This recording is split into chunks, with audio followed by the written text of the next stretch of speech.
guys, welcome to Master Ipong TV at ngayon po ay ikawalong simbang gabi dito sa ating Master Ipong TV dito sa Dambana na ina ng laging saklolo. Dito pa rin po tayo sa ating ikawalong na simbang gabi. God bless po and Merry Christmas po sa ating lahat mula sa Master Ipong TV.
Hello, welcome to Master Ipong TV. Nandito tayo sa simbahan ng Gimba. Dito tayo magkakawalong simbang gabi.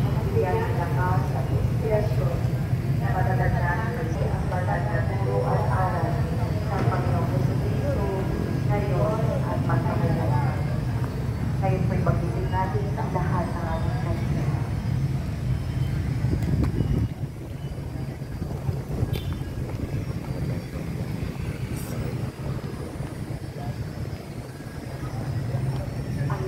Dinadalangin sa pangalan ng Jesus na ating Panginoon. Amen. Magsitayo na po lahat at awitin natin muli.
Amen.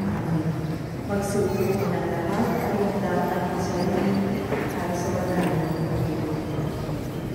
sa kanyang pagkasakit, pagkamatay niya sa krus, ay papakinamanan ng kanyang pagkakas sa kaluluwagan niya sa pamamagitan ng Yesu Cristo ang Panginoon. Walong simbang gabi sa Gimba. Service.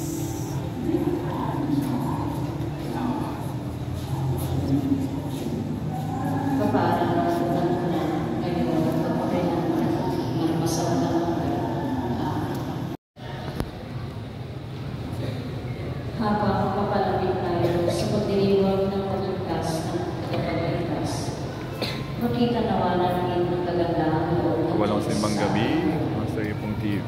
Madama nawa natin tayo rin ay nagalang para sa Diyos. Tulad ni Juan, natakilan at tagapagpakilala kay Jesus. Mayroon din tayo nagagalang misyon sa buhay. Ang tanggapin ng Panginoon at balita sa iba ang kanyang kagandahan kaloob. Ang mangunang po sa ating pananapagdiriwang ay si Reverend Father Joseph S.R. Valentin. Magsitayo po ang lahat.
Nagkakatipon tayo sa ngalan ng Ama at ng Anak ng Espiritu Santo.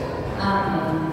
Ang pagpapala ng ating Panginoong Kristo, ang pag-ibig ng Diyos Ama, at ang pakikipagkaisa ng Espiritu Santo, naway sumainyo lahat. At sumayin.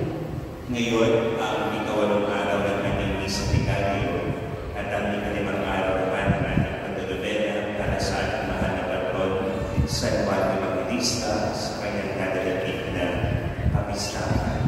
Nawa, ang ating pagdedebosyon sa ating patron ay patuloy na lumaki at magdala sa ating ang biyaya na nagmumula sa Diyos.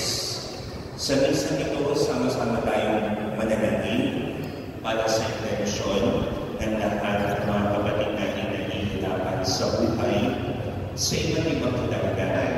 Maaaring problema sa pinansyal, maaaring sa relasyon, maaaring sa kalusugan, maaaring yung mga kapatid natin na bumabang para ngayon dahil sa tulog ng kalamitan at babaha. Ipanalangin natin at nalalahanin natin sila sa misang ito. Gayun din ang patuloy na pag-aalay natin ang gabi na misa para sa mga balik na co-members ng ating parokya.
Sumainyo ang Panginoon At sumayin. ang pagpapahayag ng mabuting balita ng Panginoon ayon kay San Lucas. Papuri sa iyo, Panginoon. Panginoon.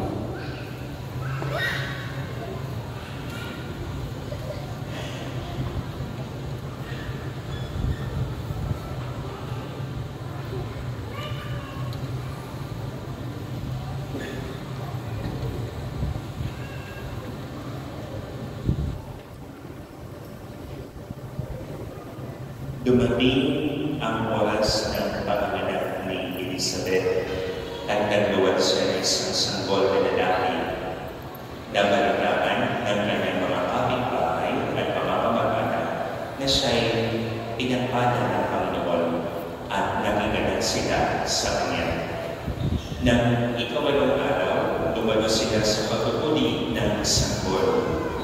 Sa kanya sana ang ipapamalan sa kanya gaya ng kanyang ama. Ngunit sinabi ng kanyang ina, hindi, huwag ang ipapamalan sa kanya. Subalit wala isang man sa iyo mga kamag-anak ang may kanyang pangalan, wika nila. Kaya inugyatan nila ang kanyang ama at tinanong kung ano ang ibig niya itawag sa sanggol. Humingi siya ng masusunatan at sumunod ng ganito, huwag ang kanyang pangalan. At namangha silang lahat. Pagkakay, nakapagsalita siya at nagpuri sa Diyos. Natakot ang lahat ng kanilang kapitbahay, ano pat naging usap-usapan sa buong kapulunan ng Judea ang mga bagay na ito.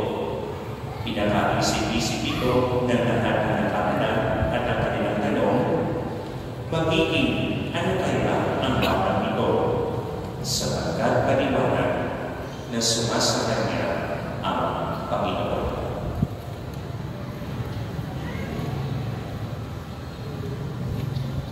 ang mabuting balita ng Panginoon. Pinupuri ka namin, Panginoong Jesucristo.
Mamahan kami pinapagsalo mo sa piling na banal, ay pagkalawagan mo ng iyong kapayapaan upang kami makapaghintay at makasalubo ng may ginawang nagbiringas para sa pagdating ng pinakamamahal ng anak na namamagitan kasama ng Espiritu Santo magpasawalang hanggan.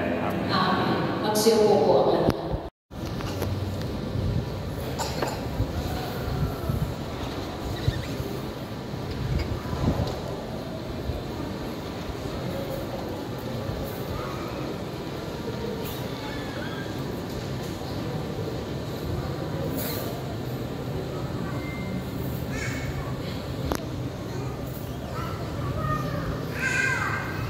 Ang dalawang ng pangyayari po sa buhay natin. Una, tayo ay panganak. At ikalawa, noong maunawaan natin at malaman natin kung ano ang ating misyon at sulpisan ng buhay. At ang ating misyon, magmahal at magmalasakit. Sumainyo ang Panginoon At sumayin din. at magpalain kayo lahat ng mapangyarihang Diyos Ama, Anak at Espiritu Santo. Amen. Tapos na ang kanilang misa, kumain kayo sa pagkakaalam ni Kristo. Salamat sa Diyos!